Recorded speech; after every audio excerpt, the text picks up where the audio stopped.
Financial freedom starts with understanding where your current financial picture is. Yeah, that was the statement on this paper. I'm Steve Valentine. I'm a real estate strategist. I've done a lot of things in my life. I'm not a financial expert, but I am an expert in screwing things up, learning from them, and then applying them. So let's just talk about a few things that you can apply in your finances as a baseline, and they're things that I started with after I screwed things up. First, asking questions. Not just asking questions, but are you asking questions to the right people? You see, I grew up in a household where there wasn't a lot of financial wisdom. It really came from church and other people around. And I also watched where there wasn't a lot of wisdom being asked for by the right people. You don't ask broke people for financial advice. And that's a lot of what I saw. So one of the pieces of advice that I would give you is ask questions based on where you want to be and that person's experience in it. So same thing. Don't ask somebody that doesn't own a house if it's a good idea to buy a house. You ask somebody that's bought a house or bought multiple homes and what their pain points were, what they were excited about, what the benefits were in order to get that advice. And you might want to ask multiple people for their opinion. Now, you're not seeking approval. You're not looking for somebody to tell you yes or no. You're collecting data so that you can make an educated, informed decision. You see, when we first start buying a house, we get excited about the thought of owning a home, and that's called uninformed excitement. Now we have to get informed excited, which means going through the process and asking people questions. Same thing goes for financial advice. Too many people in their younger years are advised to go talk to a financial advisor about their financial plan, yet they don't have any finances to plan for. And so they go in and meet with a financial advisor and they do a risk assessment of, are you a low to moderate risk? Well, in your 20s, you don't know. So let's just do some practical, tactical things. So let's start with a dripping faucet fills a bucket. Very simple to apply. It's something that I guess I tweaked from the Dave Ramsey days that I learned. And by the way, Dave Ramsey, if you're looking for solid baseline financial advice, start with Dave Ramsey and his Financial Peace University. It will give you a great baseline. It gives you great steps to accomplish debt reduction, buying a house. Now, there are things that I don't always agree with Dave Ramsey on. One of them is putting 20% down on a house when you're trying to buy your first home, and we can talk about that later. But I do agree with his plan to get from point A to point B with a plan to financially eliminate your debt.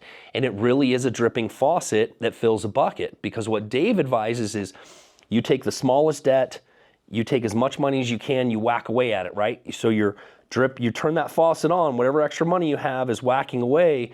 Well, that dripping faucet is filling up because you're whacking away at the debt.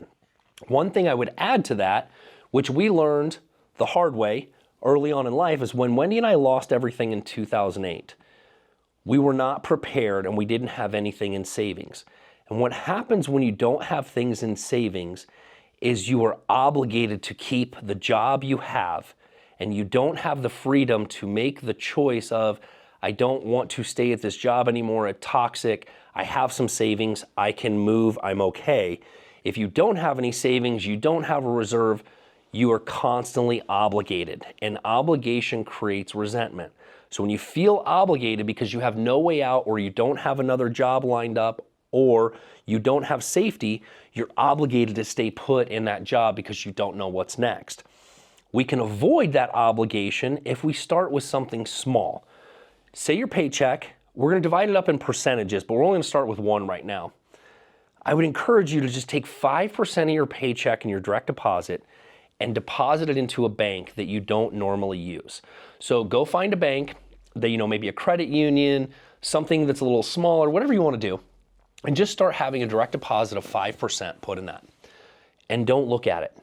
The reason being is that you're going to go through, you're going to turn that drip on, that faucet on, and it's going to start to drip in that bucket.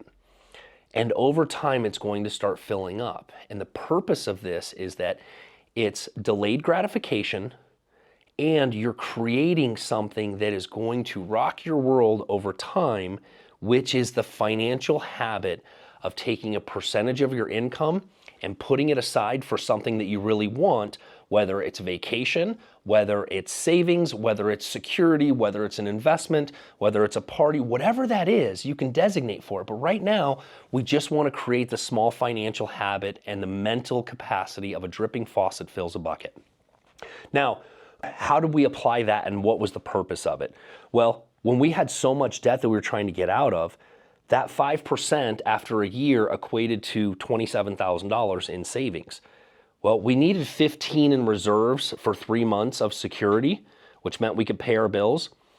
We took a portion of that and we started settling debts. So if any of you are behind on things such as debt, credit cards, you have creditors, you now have a portion that you can start settling debt with by having that bucket.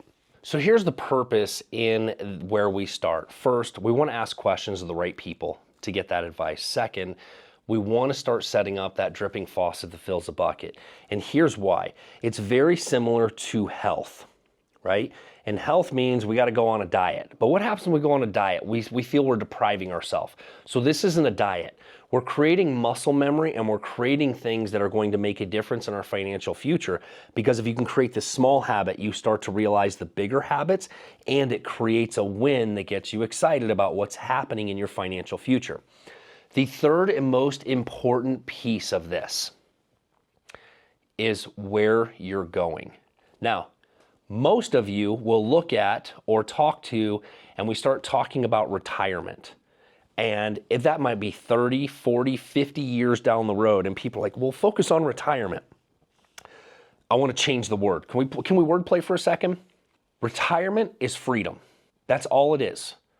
Most of us still think of retirement 65 years old, you stop working, and then you go try to live the next 30 years of your life based on the money that you saved in the first 50. That doesn't sound like freedom.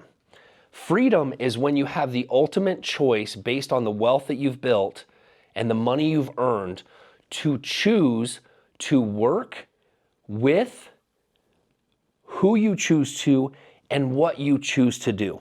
That is truly what retirement is. It's freedom to make those choices. Now, how do we get there? Well, we can't focus, or I would invite you to focus on who you want to become financially over the next 3 to 5 years. So no matter where you're at, that's the focus. The next 3 to 5 years. If you're 20 years old, you have $30,000 in debt, and over the next 3 years, you want to be debt-free, you want to buy a house, and you want to have X amount of money in savings. Now you want to plan that out because you know what your current income is, you know what your current debt is, and you can start to plan, well, I either need to increase my income with side jobs or whatever the case may be, or I need to do a different career, or you need to start decreasing debt. Well, decreasing debt is also focusing on decreasing the things that you spend frivolously on. One of those things is subscriptions in your phone, right? How many credit card subscriptions do you have that are just wasteful that you don't use? That's where we want to focus on that piece of not so much your expenses, but the things that you're not using that's just wasteful money that you can cut out in order to get to your goal. So if you're focusing on small chunks, you are going to be a different person in 3 years. You are not going to be overwhelmed with the thought process of what you're doing in 50. Because by the way, when you're 20, you're just trying to make it. And you're 30, you got a little bit more resources to work for. But if you have these financial habits, you are going to be so much further ahead when you get into your 30s. I wish I had had the same advice in my 20s, because now you can make a run at it in your 30s and 40s and start looking at the freedom that you're trying to build for your future. And by the way, based on these financial habits, you could build freedom now, you can build it down the road. It all depends on what you want to accomplish in that next 3 years based on that financial plan. So let's break this down real quick. 1, seek advice from people that have done it so that you can get both opinions of good and bad so that you're informed, excited about what you're doing, or you have the information not to do it or to wait to do it. The second, a dripping faucet fills a bucket, which means your small financial habits create full buckets down the road, which eventually that plan, if you break it down in 3 to 5 year increments of who you want to be in your financial state in the next 3 to 5 years, gives you the path to ultimate freedom, which is considered retirement, which is the choice to work with who you want to and how you want to do it with what you want to do. Those are the three things that I would absolutely apply no matter where you are in life. Those are the things that I've learned through my experiences, my failures. I wanted to share those with you as we kind of kick off this month with some financial wisdom and some guidance. I'm Steve Valentine. I am a real estate strategist in Phoenix, Arizona, and this is my goal, is to share these things with you, practical, tactical wisdom through my experiences so that you can share these with your friends and family. So subscribe, like, comment, and let's keep going.